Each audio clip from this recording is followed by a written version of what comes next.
അജിത് ഡോവൽ തിരുവനന്തപുരത്തെത്തി. വളരെ നിർണായകമായ ചില കാര്യങ്ങൾ അതിന് പിന്നിലുണ്ട് എന്ന് പറയുന്നുണ്ട്. അജിത് ഡോവൽ വന്നു പോയതിന് ഒരാഴ്ചയ്ക്ക് ശേഷമാണ് പലരും അറിയുന്നത് എന്നും പറയുന്നുണ്ട്, മാധ്യമങ്ങളടക്കം.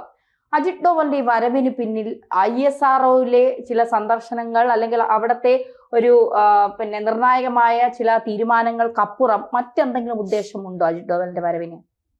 ഉദ്ദേശമുണ്ടോ എന്ന് ചോദിച്ചാൽ അത് വെളിയിൽ വിടാത്തിടത്തോളം നമുക്കത് പറയാൻ പറ്റുന്നില്ല. മാത്രമല്ല, നമ്മൾ അത്തരത്തിൽ ആധികാരികമായിട്ട് സംസാരിക്കാൻ താല്പര്യപ്പെടുന്നതുമില്ല. എന്ന് വെച്ച് കഴിഞ്ഞാൽ അജിത് ഡോവൽ എന്ന് പറഞ്ഞാൽ നമ്മുടെ ദേശീയ സുരക്ഷാ ഉപദേഷ്ടാവാണ്.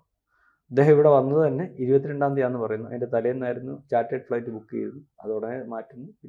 21-ാം തീയതി വൈകിട്ട് ചാർട്ടേഡ് ഫ്ലൈറ്റാണ് പുള്ളി വരാൻ തീരുമാനിച്ചത്. അത് മാറ്റിയിട്ട് പിറ്റേന്ന് സാധാരണ ഫ്ലൈറ്റിൽ 4 ഇന്ത്യ വിമാനത്തിലും കണ്ടാണ് ഇവിടെ വന്നത്. അപ്പോൾ അദ്ദേഹത്തിന് വേണ്ട സുരക്ഷാ സംവിധാനങ്ങളൊക്കെ ഒരുക്കിയിട്ടുണ്ടാവും, അല്ലെങ്കിൽ ഒരുങ്ങുന്നുണ്ടാവും. അദ്ദേഹത്തിൻ്റെ പുറകിൽ എല്ലാ ഏജൻസികളും രഹസ്യാന്വേഷണ സംവിധാനവും കാണുമല്ലോ, അത്രയും വലിപ്പമുള്ള ആളാണല്ലോ.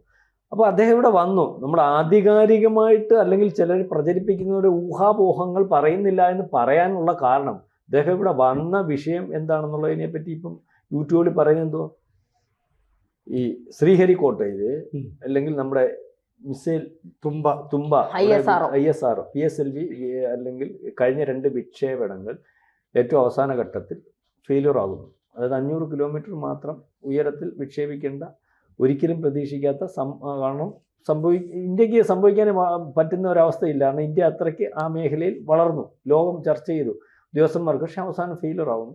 ഇതിൻ്റെ പുറകിൽ ഒരു അട്ടിമറി ഉണ്ടോ, അല്ലെങ്കിൽ അങ്ങനെയുണ്ട്, അല്ലെങ്കിൽ അന്ന് വൈകിട്ട് തന്നെ ഈ പറയുന്ന ഇദ്ദേഹത്തിൻ്റെ, അതായത് ISRO ചെയർമാൻ അല്ലേ, അദ്ദേഹം എനിക്ക് തോന്നുന്നു ഡൽഹിയിലേക്ക് പോയെന്ന് പറയുന്നു. ഇതൊക്കെ വാർത്തകളാണ്. ഡൽഹിയിലേക്ക് പോയെന്ന് പറയുന്നു. പ്രധാനമന്ത്രി അദ്ദേഹത്തിന് ഇത് അനുവദിച്ചില്ല, അദ്ദേഹത്തിന് കാണാനുള്ള ഇത് അനുവദിച്ചില്ല. അതിനെപ്പറ്റി നമുക്ക് വ്യക്തത, ഇതും വാർത്തയാണ്.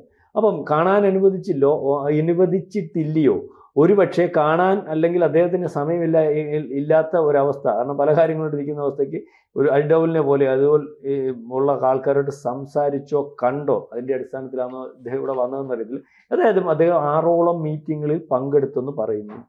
അതിനകത്തുനിന്ന് കാര്യങ്ങൾ കേട്ടെന്ന് പറയുന്നു, കാര്യങ്ങൾ മനസ്സിലാക്കിയെന്ന് പറയുന്നു. ഇനിയൊരു അവസരത്തിൽ പോലും അവിടെ ഇങ്ങനെ വീഴ്ച വരത്തില്ല എന്നുള്ള രീതിയിലേക്ക് വരുന്നുണ്ട്. കാരണം ISROയുടെ ഒരു പ്രശ്നമെന്ന് പറഞ്ഞു, നമ്മൾ വിചാരിക്കുന്ന പോലെ ഇത് അറിയാലോ, പ്രൈവറ്റ് സെക്ടറിൽ നമ്മൾ കൊടുത്തിട്ടുണ്ട്, പല എടുത്തുനിന്ന് ഔട്ട്സോഴ്സിങ് വളരെ കൂടുതലായിട്ടുണ്ട്.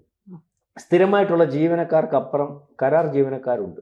അപ്പം പലതിനകത്തും എത്ര ഔട്ട്സോഴ്സിങ് ഉണ്ടെങ്കിലും കരാർ ജീവനക്കാർ ചെയ്തെങ്കിലും ഏറ്റവും അവസാനം ഇതിൻ്റെ ഒരു പക്ഷേ ഇത് വിടുന്ന അല്ലെങ്കിൽ സെറ്റ് ചെയ്യുന്ന ഏറ്റവും അവസാനത്തെ പ്രക്രിയ പോലും പലഘട്ടം പരിശോധിച്ചതിന് ശേഷം മാത്രം ഓക്കെ പറയുന്നൊരവസ്ഥയുള്ളത്.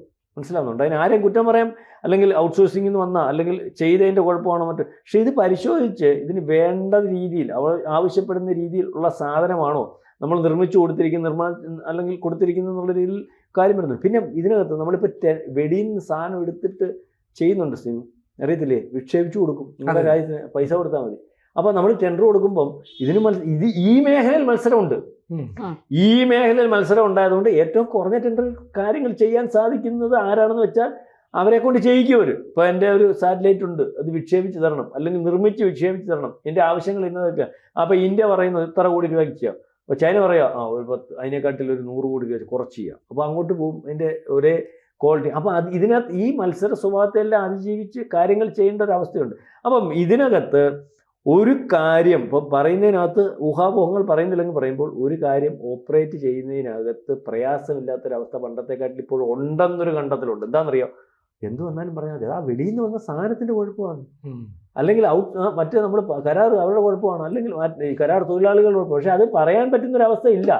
ആ രീതിയിലേക്ക് കാര്യങ്ങൾ പറയാൻ പറ്റുന്നൊരവസ്ഥയിലാണ്. ഇതിൻ്റെ ഏറ്റവും അവസാനം ഇതിനകത്ത് കാര്യങ്ങൾ ചെക്ക് ചെയ്ത് അല്ലെങ്കിൽ ഓക്കെ അടിച്ചിട്ടാണ് ഇത് മേപ്പോട്ട് വിടുന്നത്. ഏറ്റവും അവസാനം 13ഓളം ഉപഗ്രഹങ്ങളാണ് നമുക്ക് നഷ്ടപ്പെട്ടു. കോടാനുകോടി രൂപയുടെ നഷ്ടമുണ്ട്. നമ്മുടെ തന്നെ സ്വന്തം അതുണ്ടായിരുന്നു. ഇതിന് എത്ര വെളിയുന്നുണ്ടോ അറിയത്തില്ല. വെളിയിൽ നിന്നുള്ളത് ഉണ്ടായിരുന്നെന്ന് എനിക്കറിയത്തില്ല. അത് നമ്മുടെ ആണെന്ന് തോന്നുന്നു, 2 ഫസ്റ്റും 2 അല്ലെങ്കിൽ PL61 PL62.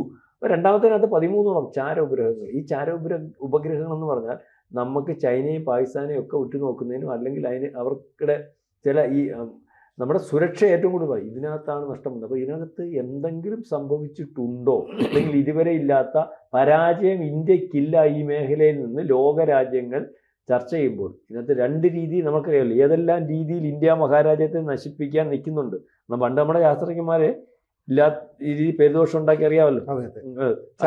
അതെ, അതുപോലെ ശാസ്ത്രജ്ഞന്മാര് അനവസരത്തിൽ മരിച്ചുപോയ വിഷയമുണ്ട്, അല്ലെങ്കിൽ അപ്പൊ ഇതിനെയൊക്കെ അതിജീവിക്കും. അപ്പൊ ഇതിനകത്ത് എന്തെങ്കിലും വിഷയമുണ്ടോ, അതായത് ഇന്ത്യയുടെ ഈ സംവിധാനം തകരാറിലാണ്, ഇനി ഇന്ത്യ ഇതാരും ഏൽപ്പിക്കുന്നത്. ആ മേഖലയിൽ നമുക്ക് കോടാനും കോടി രൂപയുടെ വരുമാനമാണ് വരുന്നത്. ഇപ്പം നമ്മുടെ സാമ്പത്തികം ഉയർത്തുന്നതിനകത്ത് ആയുധ കച്ചവടം പോലെ ബഹിരാകാശ സംവിധാനത്തിനകത്ത് നമുക്ക് വലിയ വരുമാനമുണ്ട്. അല്ലെങ്കിൽ നമ്മൾ ഈ പല അദാനി അംബാനി ഔട്ട്സോഴ്സ് കാര്യങ്ങൾ ഏൽപ്പിക്കുമ്പോൾ അവർ ചെയ്തു വരുന്നതിനകത്ത് നമ്മളെ കൊണ്ട് ഏൽപ്പിക്കുമല്ലേ. ഇപ്പം നമ്മൾ കുറേ കാലം കൊണ്ടാണ് ഇത്ര ഉപഗ്രഹങ്ങൾ വിക്ഷേപിക്കുകയാണ്, ഇത്ര കോടി ഇങ്ങനെ ഏറ്റിട്ടുണ്ടെങ്കിൽ. ഇപ്പോൾ ഇതിൻ്റെ പുറകിൽ ഇതിനകത്ത് ഈ രാജ്യത്തെ ഏൽപ്പിക്കുകയാണോ? ഇതിൻ്റെ മൊണോപ്പൊളി ആർക്കായിരുന്നു? അമേരിക്കയ്ക്ക് ഉണ്ടായിരുന്നു, റഷ്യക്ക് ഉണ്ടായിരുന്നു, അല്ലേ? എനിക്കൊന്ന് ചൈനയ്ക്കും ഉണ്ടായിരുന്നു. അതിനപ്പുറമൊക്കെ ആയില്ലേ ഇവരെയൊക്കെ? അല്ലെങ്കിൽ ഈ ചാര ഉപഗ്രഹങ്ങൾ ഇവരെക്കാട്ടിലൊക്കെ കൂടുതലായി. നമ്മൾ വിക്ഷേപിക്കുന്ന ചാര ഉപഗ്രഹം ആണെന്ന് പറഞ്ഞുകൊണ്ടല്ലോ ഇപ്പോൾ പലരും വിക്ഷേപിക്കുന്നു. അപ്പം നമ്മൾ ഒത്തിരി മുന്നോട്ട് പോയി. ഒരുപക്ഷെ ഇതിനകത്ത് അതിവൈദഗ്ധ്യമുള്ള രാജ്യങ്ങളുടെ എണ്ണം എടുക്കുമ്പോൾ, ലിസ്റ്റ് എടുക്കുമ്പോൾ അമേരിക്കയും റഷ്യയും ചൈനയും ഒക്കെ വരുമ്പോൾ അവർക്ക് പോലും അറിയാൻ പറ്റാത്ത രീതിയിലേക്ക് പോയി. ഏതായാലും ഊഹാപോഹങ്ങൾ പ്രചരിക്കുന്നതും പ്രചരിപ്പിക്കുന്നതും മാധ്യമങ്ങൾ ഇതിനെ രക്ഷിക്കാനല്ല. ഇന്ത്യയിൽ ഉടനീളം ഇങ്ങനെ സംഭവിക്കുന്നു, അല്ലെങ്കിൽ നമ്മുടെ ISRO ഉൾപ്പെടെയുള്ള സംവിധാനങ്ങൾ തകരാറിലാണ്, ഇതിനെ ഹൈജാക്ക് ചെയ്യാൻ പറ്റും, ഇവിടെ വിക്ഷേപിച്ചാൽ അത് അങ്ങ് മേളയറ്റം ചെല്ലത്തില്ല, താഴെയറ്റം വീഴും, ഇത് കുഴപ്പമാണെന്നുള്ള രീതിയിൽ നമ്മളെ സഹായിക്കാനുള്ള വ്യാജേനയും ഈ രീതിയിലുള്ള പ്രചരണമുണ്ട്. ഏതായാലും അദ്ദേഹം ഇവിടെ വന്നിരുന്നു. ഒരുപക്ഷെ ഇവിടുത്തെ ഗവൺമെൻറ്റിന് പോലും അറിയാൻ പറ്റാത്ത രീതി അദ്ദേഹം ഇവിടെ വിവേകാനന്ദ പോവാന്ന് പറഞ്ഞുകൊണ്ടാണ് ഔദ്യോഗികമായിട്ട്. പക്ഷെ അവിടെ തുമ്പയിൽ അദ്ദേഹം കയറി ഒരു ദിവസം മൊത്തം അവിടെ ഉണ്ടായിരുന്നു. ഏതാണ്ട് 5-6ഓളം മീറ്റിങ്ങുകൾ നടത്തി. ഇദ്ദേഹത്തെ പറഞ്ഞു വിട്ടത് പ്രധാനമന്ത്രിയാണെന്ന് പറയുന്നു. ഏതായാലും അദ്ദേഹം വന്നിട്ടുണ്ടെങ്കിൽ അതിൻ്റെ മർമ്മത്തിൽ അദ്ദേഹം എന്തെങ്കിലും കുഴപ്പമുണ്ടെങ്കിൽ അതിൻ്റെ മർമ്മം അദ്ദേഹം കണ്ടുപിടിച്ചിട്ടേ പോകത്തുള്ളൂ. നമുക്കറിയാമല്ലോ അദ്ദേഹത്തെ. അല്ലെങ്കിൽ പ്രധാനമന്ത്രി നിങ്ങൾ പോയിട്ട് വരാമെന്ന് പറയത്തില്ലല്ലോ. അദ്ദേഹം മാത്രമല്ല, അദ്ദേഹത്തിൻ്റെ കൂടെ ഈ ഹോം മിനിസ്ട്രിയുടെ ഒരു ജോയിന്റ് സെക്രട്ടറി ഉണ്ടായിരുന്നു പറയുന്നു. അതായത് ഉദ്യോഗസ്ഥന്മാരെ പോലും അവർ വന്ന് കാര്യങ്ങൾ തിരക്കിയിട്ട് അല്ലെങ്കിൽ റിപ്പോർട്ട് ഇവിടുന്ന് അങ്ങോട്ട് വിളിച്ചു വരുത്തി പരിശോധിച്ച് തീരുമാനിക്കാൻ പറ്റുന്നിടത്താണ് അജിത് ഡോവൽ നേരിട്ട് വന്നത്. വ്യാജ പ്രചരണം വേണ്ട, അജിത് ഡോവൽ നേരിട്ട് വന്നിരിക്കുന്നു. എന്തെങ്കിലുമൊക്കെ ഒന്ന് അങ്ങോട്ടും ഇങ്ങോട്ടും താറുമാറായിട്ടുണ്ടെങ്കിൽ അത് സെറ്റ് ചെയ്യാൻ തന്നെയാണ് വന്നത് എന്ന് നമ്മൾ വിചാരിക്കേണ്ടി വരും. ശരിക്കും പറഞ്ഞാൽ ഈ ബഹിരാകാശ ഗവേഷണ വാഹനമാണ് PSLV. നമ്മളെ സംബന്ധിച്ച് വളരെ അഭിമാനകരമാണ്. പക്ഷേ PSLVയുടെ ഈ വിക്ഷേപണ ഘട്ടത്തിൽ 2 തവണ ഒരേപോലെ ഇതിനകത്ത് എറർ സംഭവിച്ചു. അതായത് ഇത് 1, 2, 3 ഘട്ടങ്ങളിലായിട്ടാണ് വിക്ഷേപിക്കുന്നത്. അത് 3-ാം ഘട്ടത്തിൽ എത്തിയപ്പോഴാണ് 2025 മെയ് 22-ന് ആദ്യത്തെ ഈ വിക്ഷേപണം പരാജയപ്പെടുന്നത്. അതിനുശേഷം വീണ്ടും അതേപോലെ തന്നെ 3-ാം ഘട്ടത്തിൽ ഈ വിക്ഷേപണം പരാജയപ്പെടുന്നു. അതുകൊണ്ടാണ് ഇതിനകത്ത് സംശയം ഉളവാക്കുന്നത്. അങ്ങനെയാണെങ്കിൽ ഇതിനകത്തൊരു അട്ടിമറി സംശയിക്കാം. അട്ടിമറി ഉണ്ടാവുകയാണെങ്കിൽ സ്വാഭാവികമായിട്ടും ഇതിനുള്ളിൽ പ്രവർത്തിക്കുന്നവരിൽ നിന്നേ ഇതുണ്ടാവുകയുള്ളൂ. അതായത് നമ്മുടെ ഗവേഷകരെ ആരെങ്കിലും വിലയ്ക്ക് വാങ്ങുകയോ ഗവേഷകരിൽ ആരെങ്കിലും ചാരപ്പണി ചെയ്യുന്നുണ്ടോ എന്നുള്ളൊരു സംശയമുണ്ട്. അതുകൊണ്ടാണ് ഈ പറയുന്ന അജിത് ഡോവൽ നേരിട്ടെത്തുന്നത്. അജിത് ഡോവൽ എത്തുമ്പോൾ തന്നെ പറയുന്നുണ്ട്, എനിക്ക് യൂണിഫോമിലുള്ള ആരുടെയും പിന്തുണ വേണ്ട, 4 മഫ്റ്റിയിലുള്ള പോലീസുകാർ മാത്രം മതി. എന്നിട്ട് നേരിട്ട് അവിടെ ഗവേഷണ സ്ഥാപനത്തിൽ എത്തും, അവിടെ ഉദ്യോഗസ്ഥരുമായിട്ട് കൂടിക്കാഴ്ച നടത്തും. ഈ ഗവേഷണ സ്ഥാപനത്തിൽ എത്തി കൂടിക്കാഴ്ച നടത്തുമ്പോൾ ഈ പരാജയത്തിൻ്റെ കാരണങ്ങൾ വിശദീകരിക്കാൻ ഒരു ചർച്ച നടത്തും. ഈ ചർച്ച നടത്തുമ്പോൾ അജിത് ഡോവൽ ഒരു കേൾവിക്കാരനായിരിക്കുകയുള്ളൂ. അപ്പോൾ ഓരോ വ്യക്തികളും പറയുന്ന കാര്യങ്ങൾ വളരെ സത്യസന്ധമായിട്ടാണോ പറയുന്നതെന്ന് അനലൈസ് ചെയ്യുക. അതാണ് ഈ അജിത് ഡോവലിൻ്റെ സന്ദർശനത്തിൻ്റെ ഉദ്ദേശം. അല്ല അജിത് ഡോവൽ ഓരോരുത്തരെ വിളിച്ച് ചോദ്യം ചെയ്യില്ല. ഈ അജിത് ഡോവൽ എന്ന് പറയുന്ന ഉന്നത ഉദ്യോഗസ്ഥൻ, പ്രധാനമന്ത്രിക്ക് ഏറ്റവും അടുപ്പമുള്ള ഉദ്യോഗസ്ഥൻ ഇവിടെ വന്നിരിക്കുമ്പോൾ ആ ചർച്ചയിൽ പങ്കെടുക്കുന്ന ഒരാൾ പോലും കള്ളം പറയാൻ തയ്യാറായില്ല. കാരണം ഞാൻ പറയുന്നത് കള്ളമാണോ, എൻ്റെ മൈൻഡ് വായിക്കാൻ കഴിയുന്ന ആളാണല്ലോ ഇവിടെ ഇരിക്കുന്നത്. അപ്പോൾ ഇവർ സത്യസന്ധമായി കാര്യങ്ങൾ അവതരിപ്പിക്കും. അപ്പോൾ 2 കാര്യങ്ങളിൽ ഒരേപോലെ പരാജയപ്പെട്ടിട്ടുണ്ടെങ്കിൽ അത്തരം കാര്യങ്ങൾ അനലൈസ് ചെയ്യുമ്പോൾ ആര് സംസാരിക്കുന്നതാണ് ശരിയായ കാര്യം, ആര് സംസാരിക്കാത്തതാണ് ശരിയല്ലാത്ത കാര്യം, ഇത്തരം കാര്യങ്ങളുടെ ഒരു റിപ്പോർട്ട് ആദ്യം ISRO തയ്യാറാക്കും. എന്നിട്ട് അജിത് ഡോവൽ തയ്യാറാക്കിയ റിപ്പോർട്ടുമായിട്ട് കണക്ട് ചെയ്യും. എങ്കിൽ മാത്രമേ ഇതിനകത്ത് പ്രശ്നമുള്ളൂ. ഇതിനകത്ത് പ്രശ്നം എന്താ? ചാര ഉപഗ്രഹങ്ങൾ നമ്മൾ വിക്ഷേപിക്കും. ചാര ഉപഗ്രഹം നമ്മൾ ഒരാളോടും പറയില്ല.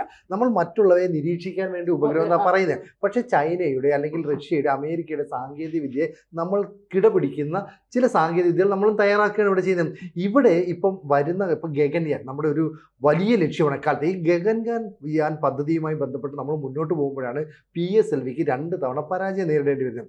ഇതുകൂടാതെ ജപ്പാന്റെയും അമേരിക്കയുടെയും ഫ്രാൻസിന്റെയും ഉപഗ്രഹങ്ങൾ നമ്മൾ വിക്ഷേപിക്കാൻ തയ്യാറെടുക്കുക. വൻതോതിൽ അവരുടെ നിന്ന് പണം മേടിച്ച്. കാരണം നമ്മുടെ വിക്ഷേപണ ദൗത്യം അത്രത്തോളം വിജയകരമായതുകൊണ്ടാണ്.